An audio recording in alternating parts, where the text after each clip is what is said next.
gotta be the best, man. Dude, do you even shred? Oh, dude, that's so disappointing.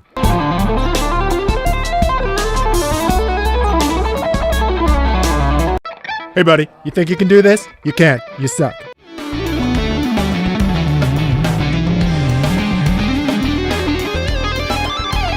This is the voice in your head. He's only 16, and he's so much better than you. Dude, you're so old. Hey everyone, Dan here. I hope you're great. I wanted to have a chat to you today about something that's been on my mind. I've had a bit of an epiphany that I wanted to share with you, and this may be words of encouragement to someone that needs to hear this. And this is regarding something I mentioned on VCQ a few weeks back, where I said if I was starting out again today, I don't know if I would have ended up being a guitar player. Now, ever since I mentioned that, it's been going around in my mind. What was I talking about? What would I have done instead? Why is it so different today? So why am I asking the question? I guess it started when I realized that everywhere I look, there are these incredible guitar players.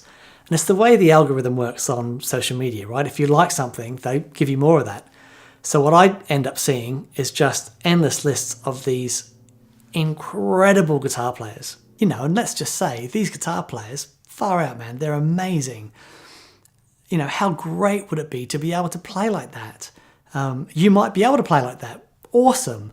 You know, for me personally though, I know where my limitations are. My fingers just won't do it. And the other thing is I've been sat next to Mick for 5 years, listening to how he plays, knowing that that's something I'll never be able to do. So I'm sure a lot of you out there have felt the same when you are surrounded by incredible talent.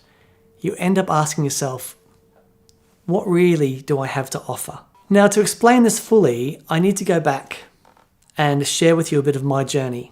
So I'll try and be as concise as I possibly can.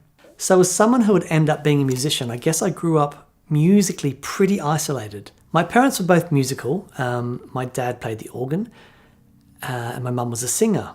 Now, my dad was extremely religious, so we weren't allowed, you know, modern music, certainly not rock music in the house. And the truth is, you know, I bought into that for a while. That's what I grew up with. That's what you know. So, you know, it's only natural. But in the end, I was so drawn to the sound of the guitar that I would get my hands on as much guitar music as I possibly could.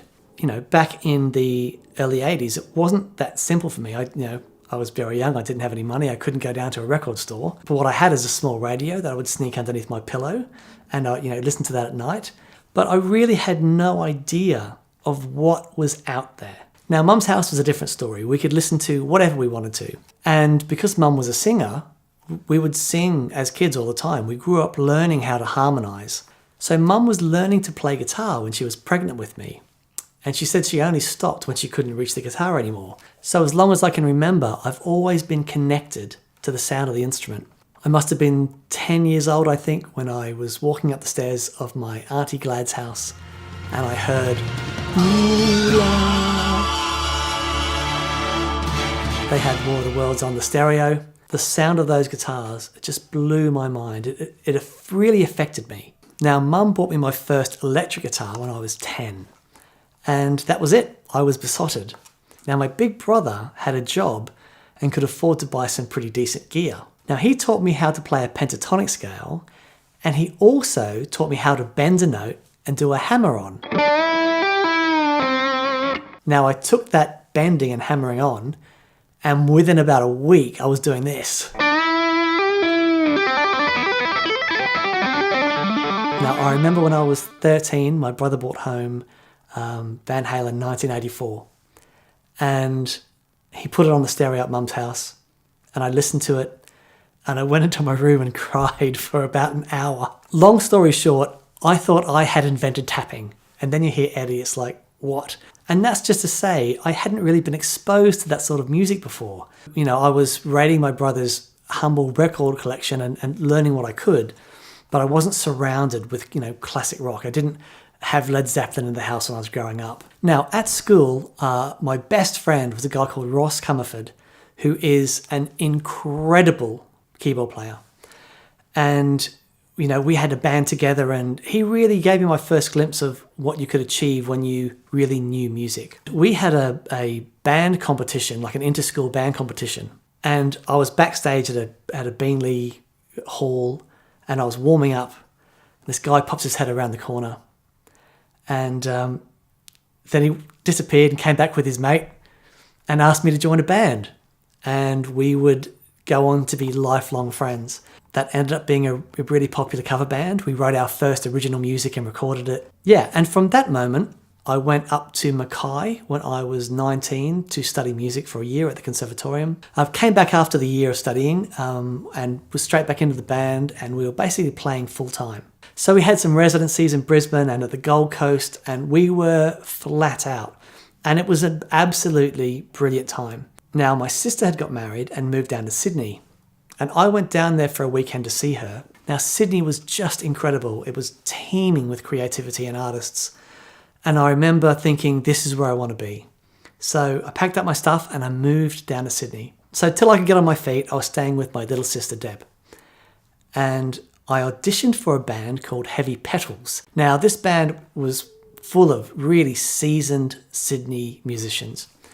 And the singer in the band was Danielle Spencer, who at the time was Russell Crowe's girlfriend and would go on to be his wife. Now, playing in that band, I met some incredible musicians, Lindsay Jahan and Raj Kamal, and who were so encouraging. Now, from there, I was asked to go and dep in a band called Smooth, which had, you know, 3 girl singers up the front and a horn section, an amazing rhythm section, and it was brilliant fun. You know, the level of musicianship just kept getting higher and higher, and I was learning so much and being exposed to all these different sorts of music I hadn't really been exposed to before. So I stayed with Smooth for a few years. The gigs were fantastic. Now, while I was in Smooth, some of the guys had a little side project with another singer, and it was playing Steely Dan tunes and Stevie Wonder, and it was the most amazing band. And we'd play at this club called Round Midnight near King's Cross, I think.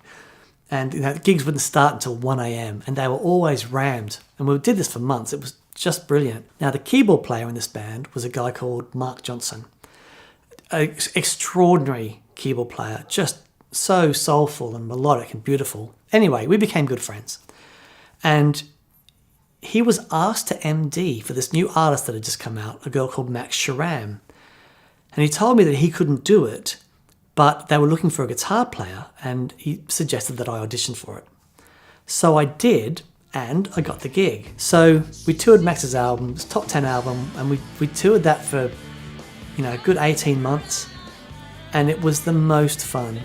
And in that band were a couple of musicians, Sophie Michelitsianos, who was better known as Soul Seppi, and she was on cello and backing vocals. I had one of my best friends, Wayne Davis, on bass, and also Paul Wheeler on drums. Now, Paul was in a band in Australia called Icehouse, and, you know, phenomenal drummer, and remains one of my closest friends to this day. So we're touring with Max, and everything is amazing. We love the music. You know, and the band is great, and we ended up supporting Chris Isaac on his Australian tour. So we hung out with Chris and his band for a couple of weeks. Extraordinary. And at the end of that tour, the plan was that we were going to have a couple of weeks off and we were going to head into the studio. And then we got the phone call from the manager to say, that's it, guys, Max has left, she's now living in New York, and it's all over. And we were all gutted. You know, we love the music, and Max is such an extraordinary talent, amazing artist, and it was a real honour to be in that band. But we were suddenly reminded that we were the band. You know, we weren't writing the music, we were simply playing Max's music. So we're all gutted and suddenly looking for other things to do. Now, at the time, my cousin had put together a band to go and play in Singapore and at the Hard Rock Cafe in Beijing, and he needed a guitar player. So I thought, okay, I hadn't been outside Australia at this point, so I put my hand up, away we went. And it was great. You know, we lived in Singapore, I think, for the best part of a year. You know, and we were doing 2 gigs a night. It was an amazing learning experience. And we had a great time. And, you know, playing in Beijing at the Hard Rock Cafe, you know, it was awesome. So after this, I get back to Sydney, and I really wanted to do my own thing. So I put together a band with Paul Wheeler, and a guy called Mark Cuff from another band in Australia called Spy vs. Spy. And it was a three-piece, and it was awesome, called the Wheelers. And we played 6 nights a week for probably 4 years solid. Now, at this time, I'm living in Manly, and I'd really got heavily into XTC, and Crowded House for that matter. But I was floored by Dave Gregory's guitar playing, Dave from XTC. Now, I remember being at the Manly Boat Shed, and I'd just come off stage, and I think we'd done an XTC song. This beautiful woman comes up to me and says, I'm from Swindon, and I was actually in a band with Barry Andrews, the original keyboard player from XTC. And that was the moment I met the woman who would become my wife. So after we lived in Manly for another year, we ended up packing up and going over to England. So over the next few years, I ended up having a couple of bands in England, and we'd play all the walkabout pubs. And it was brilliant fun. Those gigs were massive. Now, during this time, a friend of mine, Simon Law, told me that Dave Gregory was going to be at this Matt Schofield gig, and if I came down, Simon would introduce me. So I went down and met Dave Gregory. I couldn't believe it.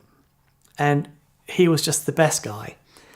And we became friends. And I invited Dave to come down and jam with my band. We were recording a video, and I was trying out some really nice amplifiers. So Dave came down and bought his Matchless, and he jammed with my band at the time. And we all just gelled. It was wonderful. And that was the birth of Tin Spirits. So imagine this kid from Brisbane ends up in the UK, now in a band with one of his guitar heroes. It was, pinch me, I couldn't believe it. And we were in that band for 10 years. We made 2 albums, went to Japan, had some of the most incredible musical experiences of my life playing in that band. Now, of course, at this point, Mick and I had already been friends for a number of years, and we started making videos, and TPS was born. And we started doing some gigs as well. One of the artists that we had on the show, Joey Landreth, became a very dear friend to Mick and myself. And when he was over, we did some gigs with Joey, which were mind-blowing. So it has been the most extraordinary journey, and I wouldn't change it for all the money in the world. And here's my point. If I was starting out today, I probably wouldn't have pursued it, and I would have missed out on all these incredible experiences. Now, why wouldn't I have pursued it? I guess growing up with being exposed to such limited amounts of music, I had perhaps an ill-founded sense of self-confidence with my playing. Now, it's in our nature to compare ourselves to other people. In certain ways, that's what drives the human race on. But I've just heard so many times from, other guitar players, it's like they'll see someone amazing and throw their hands in the air and say, well, why would I bother? What can I possibly have to offer? So I understand that I'm not the best guitar player in the world. Most of the time, I'm not even the best guitar player in the room. So without any false modesty, I can play fine. And I've got a good memory for arrangements, and I've got a good ear for harmony. And I've always had a level of attention to detail to my sound. But here it is. This is my entire point. You don't have to be the greatest guitar player in the world. You just have to love it. I can honestly say I love every note I play. Even the bad ones, even the mistakes, even when I don't love it, I still love it. Because it brings me such joy just to play. Now, just because I recognise I'm never going to be the greatest guitar player in the world, it doesn't stop me from wanting to be the best guitar player I can be. I'm still getting lessons, I'm still working on my guitar playing. But it's not out of a motivation to be the best. It's purely because I enjoy playing guitar so much. Being not the greatest guitar player in the world has sustained me since I was 16 years old. It's taken me around the world. It's introduced me to my wife. It's enabled me to buy a house. It's clothed and fed my kids. It's given me opportunities that I wouldn't have had in any other industry. And I did it all without being the best. Because if being the best is what motivates you, ultimately I think it's unattainable. And I don't believe that's where great art lives. So the only question you have to ask for yourself is, do you love it? Or do you even just like it a lot? You don't need any other justification than that. Now, I'm not saying if you love it, you should drop everything and make guitar playing your vocation. One of the reasons I played guitar is I wasn't really good at anything else. And I thought if I was in a band, it would give me my best chance of getting a girlfriend. That's the truth. What I am saying is, if you love it, you don't need any other justification. Playing guitar, being creative, it adds an element to life that nothing else does. It was said of the late, great Eddie Van Halen that he was the greatest guitar player in the world, not because he was better than everyone else, but because he loved playing guitar more than anyone else. And that's so awesome. And you can see the joy just shone through with him. And I guess that's my wish for all of you, that, realizing that being able to play guitar is its own reward, and it brings so much joy. Just being creative and being able to make music, no matter in what capacity, whether it's, you're a first call LA session musician, or whether it's you pull out an acoustic guitar on the weekends and play a couple of songs for fun. If this is something that brings joy to your life, then you win. Well, there might be something in there for you. Thank you for watching if you've made it all the way through. Brilliant. Have a fantastic day. And massive thank you to all of our patrons on Patreon, to our preferred retailers, to everyone that's gone to thatpedalshowstore.com and grabbed some merch. That really helps us keep it going. So brilliant. Have a fantastic day and hope to see you soon. Bye.